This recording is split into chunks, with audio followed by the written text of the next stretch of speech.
Il est dingue ce discours, excusez-moi, il est dingue ce discours. Bien sûr qu'aux gens qui se prostituent pour avoir de l'argent, on leur dit allez trouver du boulot, pourquoi on leur dirait pas ça? Enfin, on marche sur la tête. C'est toujours l'explication de la gauche qui nous explique qu'en fait, il y a la responsabilité individuelle n'a rien à voir, c'est toujours la responsabilité de la société. D'ailleurs, on retrouve ce discours dans un certain nombre de cours de justice où les juges ne sont pas là pour juger l'individu qui a commis des actes, mais sont là pour juger la société qui les a produits. Donc ça, c'est la première chose. La deuxième chose, moi, je ne crois pas du tout à la fable de Louis Boyard, dealer. Je veux dire, quand on voit la gueule des dealers aujourd'hui, excusez-moi un petit peu... Attention, ça veut rien dire. Ça veut strictement rien dire. Attention. C'est pas parce qu'il est blond et qu'il est blanc qu'il peut pas être dealer. Exactement. Eh bien, écoutez, indignez-vous. Et franchement, il y a de quoi s'indigner contre vous. Écoutez, vous avez près de 10 millions de personnes qui vivent sous le seuil de pauvreté. Monsieur Boyard. On parle d'augmentation des salaires, vous avez plus d'un jeune sur 5 qui vit avec un SMIC, sans compter ceux que vous avez enfermés dans l'auto-entrepreneuriat. Là, nous tous, qui sommes payés près de 5 000 €, on est en train de débattre pendant près de plusieurs heures sur une prime que seulement un Français sur 5 touchera, et à la fin du texte, on compensera même pas l'augmentation de l'inflation. Est-ce que vous vous rendez compte du niveau d'indécence des débats qu'on est en train d'avoir? Est-ce que vous vous rendez compte de la détresse sociale que vivent les gens, et particulièrement la jeunesse? Parce que c'est sur ça que je veux attirer votre attention. Il y a un grand oublié de cette proposition de loi sur le pouvoir d'achat, c'est la jeunesse. Vous donnez quelques miettes aux étudiants et derrière vous refusez l'augmentation du SMIC, parce que oui, l'augmentation du SMIC, c'est une mesure pour la jeunesse. Alors s'il vous plaît, cessez votre indécence, connectez-vous un peu avec la réalité de notre pays, et par pitié, votez cette augmentation du SMIC.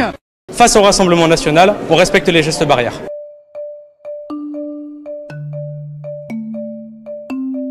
Actuellement, nous sommes dans un contexte de pandémie et que donc il faut prendre ses précautions. Une pandémie de racisme, une pandémie d'antisémitisme, une pandémie d'islamophobie, et que donc dans l'intérêt de la santé de tous, j'appelle les Français et particulièrement le président de la République et ses amis à ne pas serrer la main au Rassemblement national. Nous, on a une alliance. Nous, on a une alliance claire. On a une alliance sur un programme. C'est le programme de la NUPES. Nous, on reste droit dans nos bottes. Vous tombez dans des petits arrangements que les Français ne comprennent pas. Et puis surtout, enfin, vous voulez agiter les peurs, mais qu'est-ce qu'on va faire?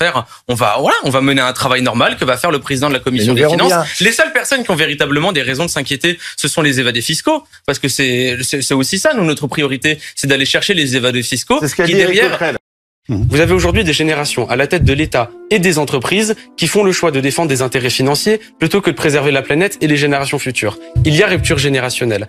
Je vais aussi vous donner l'exemple des quartiers populaires. Vous avez des jeunes, souvent issus de l'immigration, qui disent qu'ils ne se sentent pas faire partie de ce pays, leur propre pays. Alors là, il y a rupture générationnelle. Je vais vous donner l'exemple des services publics. Il y a 30 ans, on n'avait pas besoin de Parcoursup. Aujourd'hui, il y a si peu de place à l'université qu'on a besoin de Parcoursup. Les services publics ne sont plus capables d'accueillir la masse de jeunes. Donc là, il y a rupture générationnelle. Et gare à ceux qui diraient qu'on chercherait à diviser. Ce n'est pas vrai. Prendre acte du fait qu'il y a une rupture générationnelle nous appelle à nous rassembler, à fonder un autre projet politique. Et c'est cela qu'attendaient les gens en votant pour la NUPES. Et c'est cela que je vais essayer de continuer de porter à l'Assemblée nationale. Moi, je trouve que c'est vous qui avez des propos qui sont extrêmement dangereux pour la démocratie. Pourquoi? Parce que vous proposez un texte. Très bien, c'est votre droit. Vous proposez par exemple la prime Macron qui touchera seulement 7 Français sur 100. Vous proposez la revalorisation des APL, le plafonnement. J'ai déjà expliqué en quoi est-ce que ça va baisser le pouvoir d'achat des Français. Si vous vous attendez à ce qu'on discute uniquement de ce que vous voulez sur vos amendements qui sont uniquement de la communication, on ne fera pas ça. Et quand vous parlez d'obstruction, pardon, c'est dangereux. Parce que nous, qu'est-ce qu'on propose réellement? On propose par exemple la revalorisation de l'allocation rentrée scolaire. On propose la cantine scolaire gratuite. On propose des taxes sur les profiteurs de crise, des taxes sur les super profits. En vérité, explosion des dépenses et explosion des taxes. Et c'est là où vous répondez pas quelque chose. C'est que non, derrière, on propose des retraits d'argent. Vous avez des personnes, des grosses entreprises et des personnes, notamment les plus riches de ce pays, qui accumulent des fortunes immenses depuis les 2 dernières années. Cette loi sur le pouvoir d'achat ne leur prendra pas 1 euro.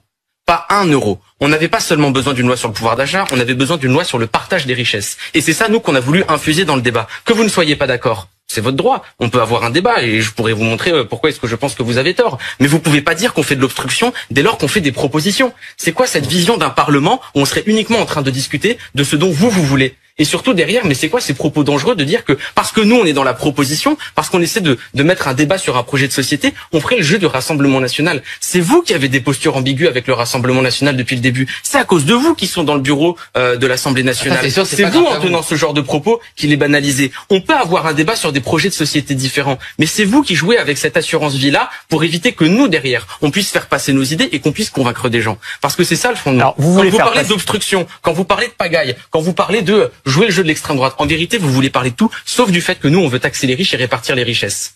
Moi, je viens de vous répondre. Louis Boyard, il y aura de toute façon motion de censure, vous la déposerez. Le RN a annoncé qu'il ne voterait pas votre motion. Vous savez donc que cette motion, elle est plus symbolique qu'efficace. Parce qu'elle est nécessaire. En fait, ce que je trouve assez dérangeant dans la période, c'est qu'après cette élection législative, il y a un message qui a été fait passer par les Français, mais au-delà même de la NUPES, sur toutes les convictions, et on n'a pas le sentiment que le gouvernement ou le président de la République ait compris le message qu'ont envoyé les Français par leur vote. Non, la majorité des Français ne sont pas pour la retraite à 65 ans, par exemple. Le vote des jeunes, il a été impressionnant pour voir les attentes qu'il y avait sur le niveau climatique, et on n'a pas l'impression que le président ou la première ministre l'entendent. Et quand nous, on demandait un vote de confiance, c'était pour acter cela. C'était pour dire, en fait, c'est normal, quand vous vous êtes défait après une élection, de ressolliciter la confiance devant les députés. Et si jamais ils refusent de le faire, c'est parce qu'ils n'ont pas été capables de convaincre les députés non plus sur le fait qu'ils aient compris le message qu'on a essayé, que les Français leur ont envoyé. Honnêtement, Louis Boyard, on va pas se raconter d'histoire. Ils pouvaient dire n'importe quoi, ils vous auraient pas convaincu. Vous n'alliez pas de toute façon voter la confiance. Il y avait, franchement...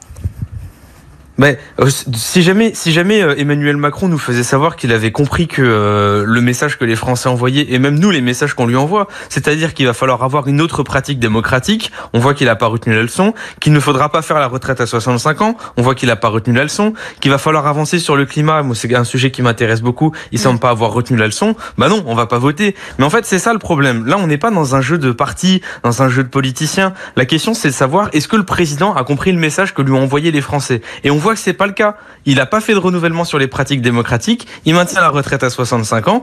Donc nous, bien sûr, on va faire une motion de censure parce que je trouve ça encore plus inquiétant que en ne saisissant pas le message et en refusant un vote de confiance, ça renvoie une très mauvaise image de la pratique démocratique faite par le président et la première ministre. Vous vous inquiétez, vous avez peur de l'idéologie d'Éric Coquerel. Oui. Mais en vérité, vous avez peur de quoi? Vous avez peur du rétablissement de l'ISF? Vous avez peur qu'on aille chercher les évadés fiscaux pour remettre l'argent c'est pas les hôpitaux? Vous avez peur qu'on aille remettre l'argent dans l'école? Vous avez peur de l'augmentation des salaires? Vous avez peur du blocage des prix? En vérité, aujourd'hui, le Rassemblement national, il a peur d'une chose, c'est qu'on arrête de mener la politique des riches d'Emmanuel Macron.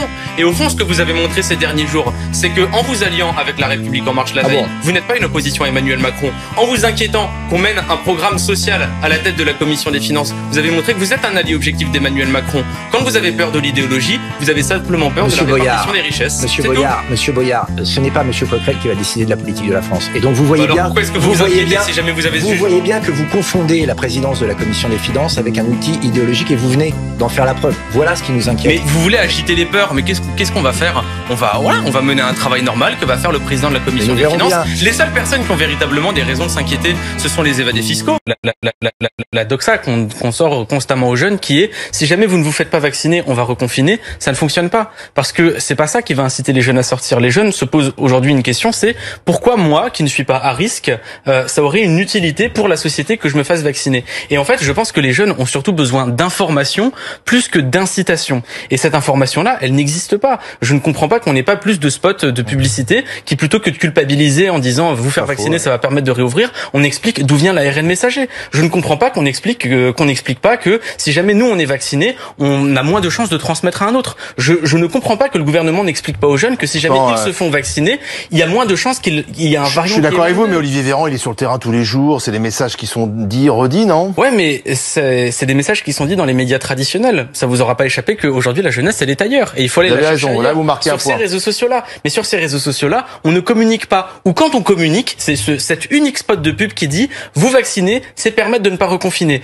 Mais les jeunes qui ont des doutes légitimes, qui sont sceptiques et qui aimeraient simplement qu'on réponde à leurs questions, ils se retrouvent seuls. Et c'est pas qu'ils ne veulent pas, c'est juste qu'ils laissent traîner. Tu t'en fous que 1161 personnes soient mortes dans la mer? Oui.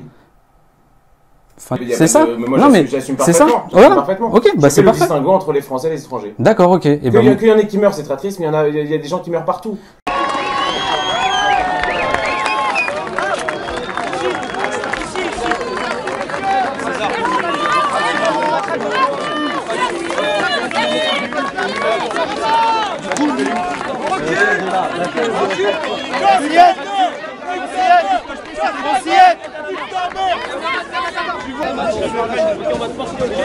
Tu marches certainement pas.